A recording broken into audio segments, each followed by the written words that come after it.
Hillary Clinton se convirtió una vez más en blanco de los ataques de Donald Trump. El presidente de Estados Unidos calificó a la exsecretaria de Estado como la peor perdedora de todos los tiempos. Esto después de que Clinton acusara a su antiguo adversario electoral de no aceptar ninguna responsabilidad por las acusaciones de abuso sexual hechas por varias mujeres en su contra. Esto fue lo que dijo el mandatario a través de la red social Twitter. La deshonesta Hillary Clinton es la peor y más grande perdedora de todos los tiempos. Ella simplemente no puede parar, lo cual es bueno para el Partido Republicano. Hillary, continúa con tu vida e inténtalo de nuevo dentro de 3 años. En Washington, y atención a esto, aumentan los crímenes de odio contra latinos, musulmanes, judíos y gays en Estados Unidos. Según un informe del FBI, en 2016 se registraron más de 6.100 crímenes de odio en el país, lo que supone un incremento del 5% de los casos en comparación con el 2015. De odio en Estados Unidos por prejuicios contra las minorías y casi nadie queda excluido. Judíos, musulmanes, latinos y la comunidad de lesbianas, gays, transexuales y bisexuales han sido y son objeto de ataques cada vez más frecuentes. Según el último informe del FBI, en el 2016 hubo más de 6.100 crímenes de odio. Reconocemos que venimos de diferentes fe y culturas, de diferentes orígenes, y lo que hace a los Estados Unidos unidos es la unión de todas las personas. 6 de cada 10 agresiones estuvieron motivadas por la raza, el color de la piel o el origen étnico, mientras que 2 de cada 10 tuvieron un origen religioso y un porcentaje algo inferior por cuestiones de orientación sexual de las víctimas. En Estados Unidos en este momento un 13,6% de la población es nacida en el extranjero. Estados Unidos tiene más inmigrantes que cualquier otro país en el mundo. Solo un 20% de todos los migrantes del mundo están en Estados Unidos y obviamente eso potencia a los Estados Unidos, pero también hay una reacción muy fuerte contra ellos y es preocupante que eso se traduzca también en una represión en algunos sectores. Los crímenes de odio motivados por la religión aumentaron el año pasado, especialmente las agresiones contra judíos y musulmanes. Vivimos en una situación en donde hay un repentino permiso de poder decir cosas que antes no se decían, de poder manifestar cosas que antes no se decían y peor todavía poder actuar de una manera agresiva y violenta que antes no se permitía. El pico de incidentes de odio tuvo lugar en los meses inmediatamente anteriores y posteriores a las elecciones presidenciales de 2016, cuando los crímenes de odio aumentaron un 25% respecto al año anterior. Cualquier líder que no reconozca sus valores prácticamente le da permiso a la gente para hacer cosas que no están en el mejor interés del país.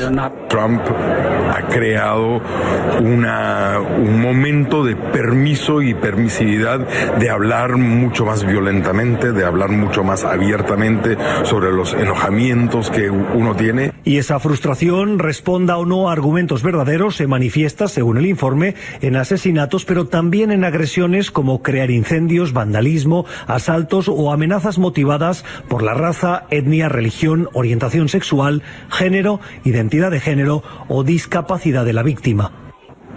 Estas estadísticas del FBI recolectan informes entregados de forma voluntaria por parte de 15.000 agencias de seguridad, pero algunos grupos de derechos civiles y de defensa de las minorías sostienen que algunas ciudades no tipifican precisamente como crímenes de odio todos los delitos que deberían. Por este motivo analizamos el tema con Todd Gitling, es el profesor de periodismo y sociología, PhD del programa en comunicaciones en la Universidad de Columbia y autor además de 16 libros. Bienvenido, una buena tarde, gracias por atendernos. Muchas gracias por invitarme. Un placer. Hay un incremento de los crímenes de odio en los Estados Unidos y le pregunto, ¿qué factores están disparando estos comportamientos? Bueno, el clima conduce al discurso de odio, a las acciones de ese estilo. Los incidentes de odio o incidentes racistas que empezaron a partir del año pasado, 2016, durante la campaña presidencial. Y bueno, mientras Trump se volvió más llamativo y su prospecto mejoraba en las primarias, las acciones de odio y estos incidentes atrajeron a muchos otros grupos. Y bueno, las cifras muestran que los ataques en contra de gente de color, gente negra, grupos de latinos particularmente, y también en contra de musulmanes y judíos, han incrementado a una tasa considerable. No hay otra razón en la que pueda pensar para que este crecimiento haya aparecido en la supremacía blanca, en el sentido en que, ya ahora hay permiso a los altos niveles de Estados Unidos para alinearse y para antagonizar y para enfrentarse y para castigar a gente que sea percibida como no estadounidenses de verdad, que son percibidos como extranjeros, invasores y ladrones. Profesor, exactamente ¿en qué momento el presidente Trump considera usted que cruza esa línea del racismo y el odio para servir, en este caso, como un agente inflamable?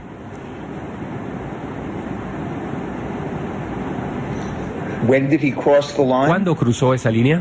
No, ¿cuándo la cruza? Por ejemplo, ya en el gobierno, ya en la Casa Blanca. ¿En qué momento de sus discursos el presidente tiende a ser un agente inflamable?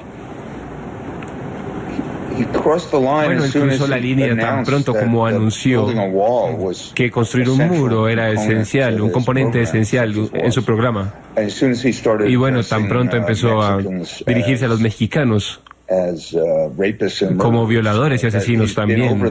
Él ha estado en esa línea muchas veces. Ahora, ¿cómo se le hace frente a estos episodios de odio, episodios de racismo que en algunos casos terminan siendo violentos?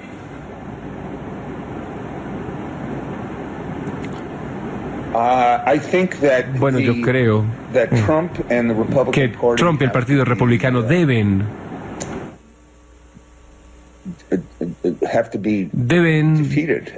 ser vencidos al nivel presidencial, a nivel del Congreso y a nivel de los estados y las ciudades. Y esto no va a ser algo que suceda de un día para otro. La irrupción del odio que Trump animó y llevó a la superficie no solamente empezó con Trump, simplemente dio una luz verde para eso, dio una luz de permiso. Y ahora que esto ha florecido, esto debe ser, desmantelado en parte, tratando la actividad criminal como actividad criminal y perseguir a gente por estos crímenes, pero también debe ser demostrado que, este rechazo abominable hacia gente por su lenguaje o por el color de su piel, que esto está en declive y que, es algo que está acabándose en la cultura estadounidense, es algo muy feo, una característica terrible que ha estado con nosotros desde el principio, pero puede ser combatida y puede ser vencida. Debe asegurarse que hay espacio para que la generación joven que tenga una perspectiva más generosa y más abierta hacia personas que puedan ser percibidas como diferentes. Ellos tienen que desplazar a los mayores. Esto no es algo que vaya a suceder de un día, una semana, un mes.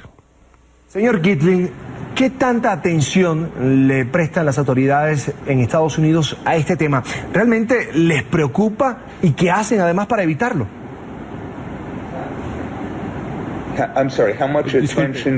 ¿Atención le presta a quién?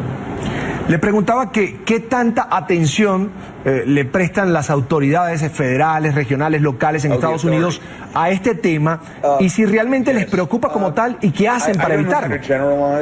Realmente no sabría cómo generalizar. Esto es un país bastante complicado y complejo.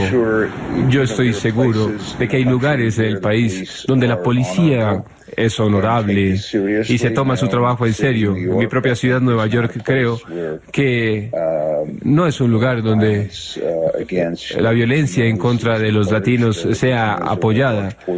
Son una gran porción de la población, por supuesto. Pero hay otras partes del país, especialmente, que son, bueno, sobre todo blancas, que bueno, y es bastante difícil. Tienen muy poca experiencia de inmigrantes con los hispanos, con gente de otros países en general. Ellos están más inclinados a ser brutales, a ser agresivos. Entonces, yo la verdad no espero que en esas partes del país que sean mayoritariamente blancas, son áreas rurales y partes de los suburbios, yo no espero que las autoridades sean ágiles para castigar estos brotes de odio y de racismo. Una consulta más, profesor, y tiene que ver con si considera que el tema del racismo pudiera tornarse crónico, como problema crónico para la sociedad estadounidense.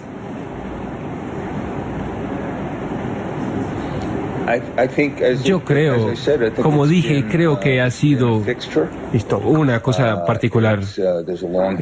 Hay una historia muy larga detrás de esto. Creo que la emergencia de una mayor porción de la población que habla español, creo que esto va a cambiar las cosas. Creo que miles de puertorriqueños que estaban desplazados y que fueron arruinados por, las inundaciones ahora están pasando a la Florida. Esto hará que ellos sean un factor dentro de la política floridana, y Florida es muy importante, un estado muy importante, es el cuarto mayor estado en cuanto a población. Yo creo que veremos muchas tendencias distintas operando en distintas direcciones. Eso tomará un buen tiempo.